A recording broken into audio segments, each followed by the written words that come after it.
FIFA. Now to Ms. McPherson for 2.5 minutes or less. 2.5 minutes. What will I do with all my time? Mr.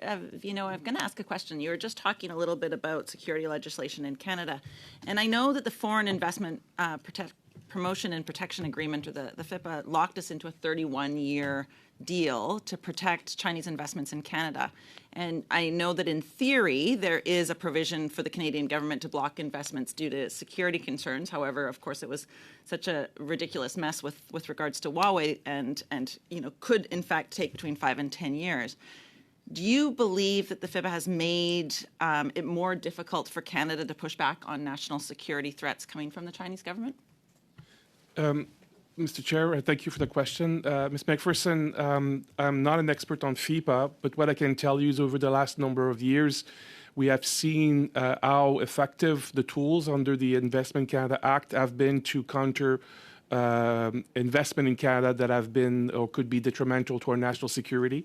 There are security provisions in the Act that prevent the disclosure of specific details, but I can tell you there's more and more activity in our organization at CSIS and with the other agencies of the national security community that are looking specifically at those investments. And throughout this period, it has not been the FIPA has not been one of the issues that has been raised to my level to say that it was of concern. But there are other experts in government who may speak in more details. Well, and I think some of them may be joining us later, so we can ask that again. You did talk about security legislation, though, with my colleague, Mr. Trudel. What security legislation do you think does need to be updated with regards to the Canadian government and how we deal with these crimes? So we have been quite open about the fact that the CSIS Act was created in 1984. At a time when we're talking about analog technology, when the threat environment was during the Cold War, so very different. And so the world has evolved, unfortunately, going in the wrong direction in many points of view regarding Canada's national security. And our